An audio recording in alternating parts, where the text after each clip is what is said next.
Welcome back. Today, I'm going to explain the movie Daily Fantasy, released in the year 2021. At the start of the movie, a con artist named A. Zhen steals an ancient statue from a well-fortified museum. Here, we get to know that the statue is not an ordinary one, and it has some magical powers that curse the people who steal it. In the past, several people have stolen it, but all of them have gone crazy. Unfortunately, Zhen is completely oblivious to all of this. After getting the job done, he heads to meet his business partner, Brother He, and hands him several antique artifacts that he stole from the museum. However, he decides to keep the statue for himself. Meanwhile, Brother He's biggest client, Adam, is enraged that he couldn't get his hands on the statue. At night, as Zhen is trying to start his old car, he suddenly notices another car slowly slipping downhill. Wasting no time, he quickly rushes to stop it but gets struck by a lightning bolt and falls unconscious. Following this, we're taken into a flashback where little Zhen is in school. One day, his principal accuses him of stealing money from his purse, but little Zhen is innocent. Turns out that his friends planted the money inside his bag. Soon, Zhen is punished in front of the entire school and everyone mocks him for being a thief. Later, a devastated Zhen requests God to strike him with lightning if he stole the money. Back in the present, Zhen wakes up in his own room with a bad headache. Just then, he notices that one of his arms has its veins bulging out. Zhen is confused by the phenomenon, but he ignores it and decides to start the day. He opens the fridge and surprisingly notices a face inside, but when he opens it again, it is gone. A while later, he does his business in the toilet, but as he's washing his hands, the toilet turns into a human and starts talking. Zhen is taken aback by it, and as he rushes outside, he sees his couch talking too. Just then, all the things in his room like his television, plants, paintings, and even his cat start talking. Zhen believes that he's hallucinating, so he hurriedly leaves the place with the valuable statue. Outside, he sees a man peeing in his car, but when he scolds him, it turns out to be a dog. At this point, Zhen starts thinking that the lightning strike has made him schizophrenic.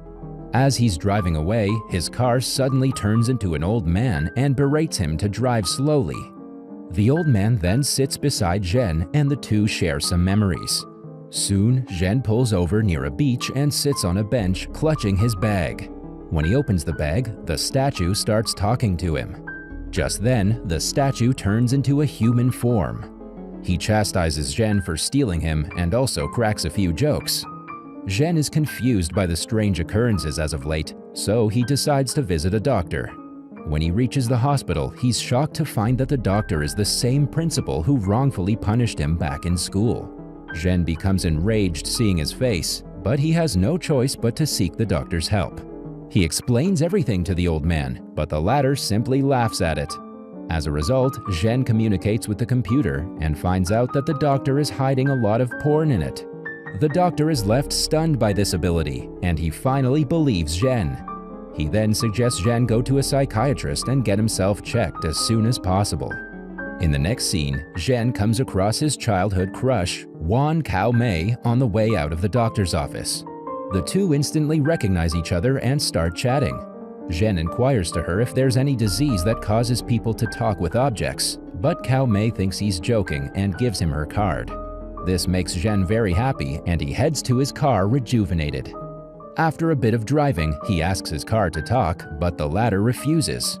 Instead, it stops in the middle of the road, and when Zhen goes to have a look, the engine suddenly explodes and sends him flying. Fortunately, he only suffers minor bruises and the statue is also intact. Just then, its human form appears near Zhen and reveals that he will continue having bad luck unless he returns all the stolen items and practices good virtue. The man also mentions that once Zhen has done enough good in the world, the objects will stop talking to him.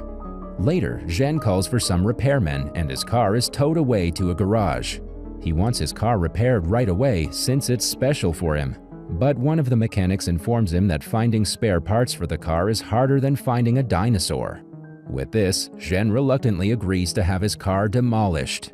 After the repairmen leave, Zhen finds a strange red mask on the road. Curious, he picks it up but immediately throws it back after the mask starts talking. Zhen is about to crush the mask when it reveals about 4 robbers who are on their way to rob a big jewelry store. In the next scene, the same 4 robbers are shown driving to the jewelry store to conduct their heist. One of the robbers lost his mask, so he kidnapped a woman and wore her tights. Unfortunately for them, as they reach the store, they find several cops already waiting for them. The movie then cuts to a few hours earlier, where Zhen has entered the police station to inform the cops about the heist. Hearing his claims, the inspector thinks he's unstable, but Zhen uses his ability to talk to the office table and starts revealing discreet things. The inspector quickly shuts his mouth and believes him. Once the robbers are apprehended, the inspector asks Zhen to call his relative, believing he needs medical help. With no one to call his family, Zhen calls Cao Mei, who arrives after a while and convinces the cops that her friend is indeed sick. Following this, the duo heads to a beach where Zhen informs her of everything unusual around him. However, just like everyone else, Cao Mei refuses to believe the story and claims that he's suffering from schizophrenia. She then agrees to help him get back to normal. Hearing this, Zhen agrees to being sick and accepts her help so that he can get close to her. After she leaves, a lightning bolt strikes the park bench he was sitting on seconds ago. The bench's human form chases Zhen, accusing him of being the reason he was struck. In the next scene, Zhen decides to get rid of the stolen items once and for all, and he starts with the statue. As he's putting it back in the museum, the human form of the statue appears and informs Zhen that the act will change nothing, as he is doing it for his own good. Despite this, Zhen puts the statue back and returns home. The following day, Brother He gets to know that the statue was returned to the museum. Turns out that he's already accepted half the money for it and is being forced by the investors to get a hold of it as soon as possible. Elsewhere, Cao Mei organizes a meeting with all the doctors at the hospital to discuss Zhen's condition. However, everyone dismisses her claims, mentioning that Zhen is faking his illness to get closer to her. Just then, the principal gets up from his seat and reveals that he believes in her theory. This surprises the other doctors, but Cao Mei is pleased at the support. Elsewhere, Zhen approaches an old temple at night to return a stolen book. There, he witnesses some monks practicing kung fu, but later realizes that all of them are statues. Soon, the chief monk takes the book from him and praises Zhen for doing the right thing. The next day, Cao Mei takes Zhen to an open field with an idea to cure his condition. As it's about to rain, she makes him wear a special antenna so that the lightning strikes him and cures his illness. Sadly, the plan fails as Zhen is too scared to get hit once again. While they return, Zhen thanks Cao Mei for being nice to him during school. Turns out that she was the only student who believed that Zhen was innocent when the principal accused him of stealing the money. Meanwhile, Zhen talks about the yellow umbrella that she used to carry everywhere, but the latter reveals that it got stolen some years ago.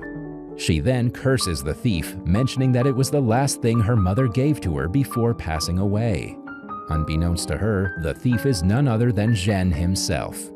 A while later, Zhen reaches home and immediately approaches the umbrella to apologize, but it does not utter a word. After this, he brings out a stolen painting from his collection, which turns out to be the Mona Lisa. To check its authenticity, he takes it to a museum and consults with the department head, Adam. Here, we get to know that Adam is running his illegal business using the art gallery. In fact, he's the one who's been constantly pressuring Brother He to steal the statue. As the duo is talking, Cao Mei approaches the scene and reveals that she is dating Adam. This devastates Zhen, and he leaves the place. Later at night, Zhen goes to meet Adam to finalize the selling of the Mona Lisa, but finds him painting a nude girl. This convinces Zhen that Adam is a playboy, and he is cheating on Cao Mei. At home, he gets depressed and contemplates on whether or not he should inform Cao Mei about it, but his houseplant suggests he keep his mouth shut. The next day, Cao Mei takes Zhen on a hot air balloon to cheer him up. She also brings out a cake, remembering that it's his birthday. Zhen becomes overwhelmed seeing this, and the two spend some quality time together. While returning, Cao Mei gets a call from Adam. This makes Zhen sad, and he makes up his mind to do something about it. In the next scene, he meets up with Adam and talks about the deal. When Adam is distracted, Zhen picks up his phone and texts all his girlfriends. The following day, all the girls, including Cao Mei, team up and beat Adam for playing with them. At night, Zhen takes Cao Mei to a club to take her mind off of her failed relationship. There, the duo dance and drink for hours. Later, he escorts Cao Mei back to her house, as she is unable to even stand. After this, the two watch TV all night. Elsewhere, an enraged Adam seeks help from Brother He and shows him CCTV footage of Zhen using his phone to text all his girlfriends. Turns out that he's been stalking Zhen for the past few days, and he knows about his superpowers. Despite all the evidence, Brother He doesn't believe him. Back at Zhen's home, all the objects urge him to come clean with Cao Mei. At first, Zhen is hesitant, but after his belongings make him understand the value of trust, he agrees. A while later, he meets up with Cao Mei and reveals to her that he is not sick. He also tells her about his powers and hands her the umbrella, mentioning that he stole it some years back. As he tries to apologize, Cao Mei requests him to talk to the umbrella and ask about her mother's last words. The umbrella refuses to talk, so Cao Mei doesn't believe him. She then calls Zhen a liar and storms out of the place enraged. Later, a distraught Zhen returns home and notices that the last bulging vein in his arm has disappeared. This means that he's repaid all his debts, and now he can no longer talk to objects. As he celebrates his victory, he gets a call from Brother He, who mentions that he's kidnapped Cao Mei. Hearing this, Zhen immediately rushes to the warehouse. There, the evil man reveals that he wants Zhen to talk to a locker and open it so that he can get the valuable items. Failing to do so will get Cao Mei killed.